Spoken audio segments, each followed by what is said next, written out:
ایک صحابی حضرت حذیفہ رضی اللہ تعالیٰ وہ فرماتے ہیں کہ سب لوگ حضور صلی اللہ علیہ وسلم سے اچھائی کے بارے میں زیادہ سوال کرتے تھے اور میں برائیوں کے بارے میں زیادہ سوال کرتا تھا. وہ کہتے ہیں خود اس کی وجہ یہ ہے، اس لیے پوچھتا تھا کہ کہیں اس برائی میں مبتلا نہ ہو جاؤں، کہیں اس برائی سے میرا سامنا نہ ہو جائے. تو حضرت حذیفہ رضی اللہ تعالیٰ عنہ نے حضور صلی اللہ علیہ وسلم سے پوچھا، یا رسول اللہ صلی اللہ علیہ وسلم، ہم زمانے جاہلیت میں تھے، کفر میں تھے، شرک میں تھے، اسلام آیا، خیر آیا، اللہ تعالیٰ نے ہمیں ایک شر سے نکال کر خیر میں لایا، تو کیا اس اسلام کے خیر کے بعد پھر کوئی اور شر آنے والا ہے؟ اس کے بعد اور کوئی برائی آئے گی؟ حضور نے فرمایا ہاں آئے گی. جس اسلام میں تم ہو اس خیر کے بعد پھر شر آئے گا. اس صحابی نے فرمایا کیا وہ شر جو آئے گا، وہ برائی جو آئے گی، اس کے بعد پھر کوئی خیر نہیں آئے گا؟ حضور نے فرمایا آئے گا. اس کا مطلب یہ ہے زمانہ جاہلی، یہ پوری حدیث سن لیجئے، حضرت حذیفہ رضی اللہ تعالیٰ عنہ کی یہ حدیث صحیح حدیث پاک. پہلے انہوں نے پوچھا ہم زمانہ جاہلیت میں تھے، کفر و شرک میں تھے، اسلام میں آئے تو ایک برائی سے نکل کر خیر کی طرف آئے. اب پوچھا کیا اس خیر کے بعد پھر کبھی اور کوئی برائی آنے والی ہے، شر آنے والا ہے؟ حضور نے فرمایا ہاں آنے والے ہیں. اس شر کے بارے میں کیا کیا حضور نے فرمایا وہ بھی بتاتا ہوں. لیکن حضرت حذیفہ نے اس کے بعد کا بھی پوچھا، کہا وہ شر جب آئے تو کیا اس کے بعد پھر کوئی بھلائی آئے گی کہ نہیں آئے گی، خیر آئے گا کہ نہیں؟ حضور نے فرمایا ہاں آئے گا. اس کا مطلب یہ ہوا کہ ہم جس زمانے سے گزر رہے ہیں ہو سکتا ہے یہ شر پہ شر، شر پہ شر آ رہا ہے، لیکن میرے نبی کی بشارت کے بعد یہ سارے شر کے بعد ایک خیر آنے والا ہے. اس سارے شر کے بعد ایک خیر آنے والا ہے. یہاں تک کہ حضور صلی اللہ علیہ وسلم سے جب حضرت حذیفہ نے پوچھا تھا نا کہ کیسا شر آئے گا، ہم تو جہالت سے نکل کر کے اسلام میں آئے، یہ خیر ہے، اس کے بعد جو شر آئے گا وہ کیسا ہوگا؟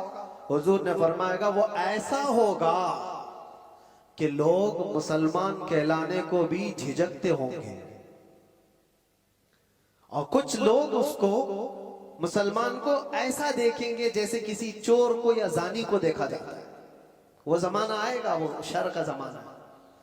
یعنی لوگ اس کو دکھا دکھا کر کے بولیں گے یہ دیکھو مسلمان جا رہا ہے، یہ دیکھو مسلمان جا رہا ہے. مسلمان ہونا تعجب کی بات ہو جائے گی، ایسا شر آئے گا. اور یہاں تک کہ حضور صلی اللہ علیہ وسلم فرماتے ہیں جیسے زانی کو لوگ حقارت سے دیکھتے ہیں، ایک سچے مومن کو ایسا دیکھا کریں گے. یہ زمانہ آئے گا، تم شرمانا مت کہ لوگ مجھے اوپر سے نیچے ایسے تاڑتے ہیں، اتنا گھورتے ہیں، اتنا دیکھتے ہیں. تم مومن ہوگے تو دیکھیں گے ضرور، اور دیکھے جاؤ گے. تم ان کے دیکھنے پر میں اپنا امامہ کیوں اتاروں، ان کے دیکھنے پر میں اپنی داڑھی کیوں نکالوں، بلکہ وہ گھور گھور کے ہمیں بتا رہے ہیں کہ ہم مومن ہیں. وہ شر کا زمانہ آئے گا کہ لوگ تعجب سے دیکھا کریں گے، مومن کو تعجب سے دیکھیں گے اور تانا بھی ماریں گے کہ یہ دیکھو بڑا مومن بنتا ہے، یہ بڑا مسلمان لگتا ہے. ابھی وہ زمانہ اتنا زیادہ عام تو نہیں ہے، لیکن نمازیوں کو تو تانا دیتے ہیں، ٹوپی والوں کو، داڑھی والوں کو، امامے والوں کو تو تانا دیتے ہی ہیں. حضور کی سنت پر جو آتا ہے اس کو نہیں لوگ مذاق میں لینے لگ جاتے ہیں.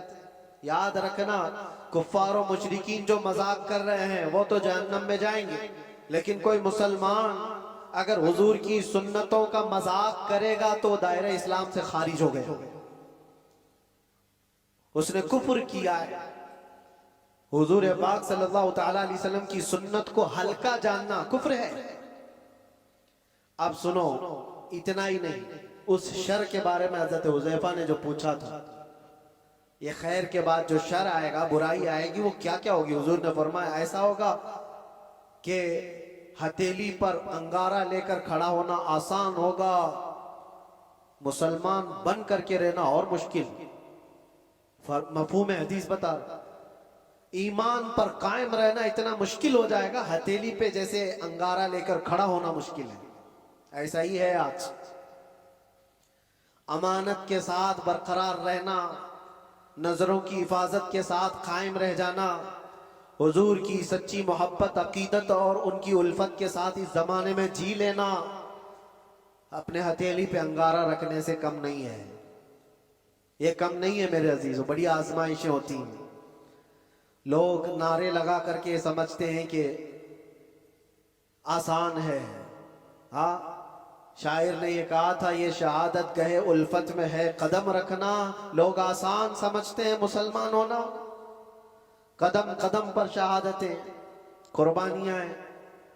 اب سنو ایک اور حدیث، یہاں تک تم پریشان ہو چکے ہوں گے، اتنے پریشان ہو چکے ہوں گے کہ کبھی قبرستان کی طرف سے گزر رہے ہوں گے تو حضور فرماتے تم قبروں والوں کو دیکھ کر کے یہ تمنا کرو گے کاش اس کی جگہ میں ہوتا تو اچھا ہوتا، کیونکہ وہ فتنوں سے بچ کر چلا گیا، ہم سے پہلے چلا گیا، اب محفوظ سویا ہے، اور ہم روزانہ ایک نئے فتنے کا مقابلہ کر رہے ہیں۔ یہ کیفیت آئے گی ایمان والوں پر۔ اور اتنا ہی نہیں، اور آگے اللہ کے نبی صلی اللہ تعالی علیہ وسلم فرماتے ہیں مومنوں پر جو شر کا زمانہ آئے گا وہ ایسا ہوگا کہ پوری دنیا میں قرآن کے صرف لفظ باقی رہ جائیں گے، قرآن نہیں رہے گا، لفظ باقی رہ جائیں گے۔ اور مسلمانوں میں نمازوں سے دوری، یہ ساری چیزیں آ جائیں گی، قرآن تک ان کے بیچ میں نہیں رہے گا، قرآن کے لفظ رہ جائیں گے۔ کا مطلب یہی ہے کہ قرآن تو موجود ہے لیکن کتنوں کے پاس ہے؟ پاس میں ہونے کا مطلب یہ نہیں ہے کہ پٹھے والا، پیپر والا قرآن، وہ تو گلے میں بھی لٹکا کر کے گھومو، اس سے کیا ہونا ہے؟ جب قرآن نہ پڑھنا آتا ہے، نہ سمجھ آتی ہے، نہ عمل کرنا آتا ہے، تو کیا یہ آج حالت نہیں ہے؟ قرآن کتنے کے پاس، کتنے لوگوں کے پاس؟ مجھے عجیب و مضحکہ لگتا ہے، لوگ قوالیوں میں تو جھومتے ہیں اور قرآن کی تلاوت ہوتی ہے تو انہیں کچھ نہیں اثر ہوتا، ان کو تو لگتا ہے کب ختم ہو رہی ہے، قرات کتنی لمبی کر رہے ہیں مولانا صاحب، نماز میں لمبی قرات ہو رہی ہے، قرآن اللہ کا کلام ہے، تمہیں سمجھ میں آ رہا ہوتا تو تم کو پتہ ہی نہیں چلتا کہ رکعت کب ہو رہی ہے۔ اکا دکا جس کو قرآن ہوتا ہوگا۔ تو اللہ کے نبی صلی اللہ علیہ وسلم نے فرمایا ایک زمانہ ان پر آئے گا کہ ان کے پاس قرآن ہی نہیں ہوگا، تو صحابہ ڈر گئے، وہ رہی اکا دکا جس کو قرآن ہوتا ہوگا۔ تو اللہ کے نبی صلی اللہ علیہ وسلم نے فرمایا ایک زمانہ ان پر آئے گا کہ ان کے پاس قرآن ہی نہیں ہوگا، تو صحابہ ڈر گئے، اتنا شر آئے گا ان کے پاس؟ حضور نے یہ بھی فرمایا چرواہے لوگ ہوں گے، کم ذات کے لوگ ہوں گے، لیکن بڑی بڑی عمارتیں بنا کر سجا رہے ہوں گے، سب گھروں کی زیب و زینت میں لگے ہوں گے، آرائش میں لگے ہوں گے۔ آج یہ تو دیکھنے کو ملتا ہے، بلکہ یہ بھی فرمایا میرے آقا صلی اللہ علیہ وسلم نے کہ وہ بڑے بڑے تختوں پر بیٹھ کر حکومت بھی کریں گے۔ وہ سب علامات آج دیکھنے کو ملتی ہیں۔ ہر چھوٹا بڑا، بڑے لوگوں کی بات تو الگ ہے، ایک چھوٹا سا آدمی بھی آج سب اس زیب و زینت میں لگا ہوا ہے۔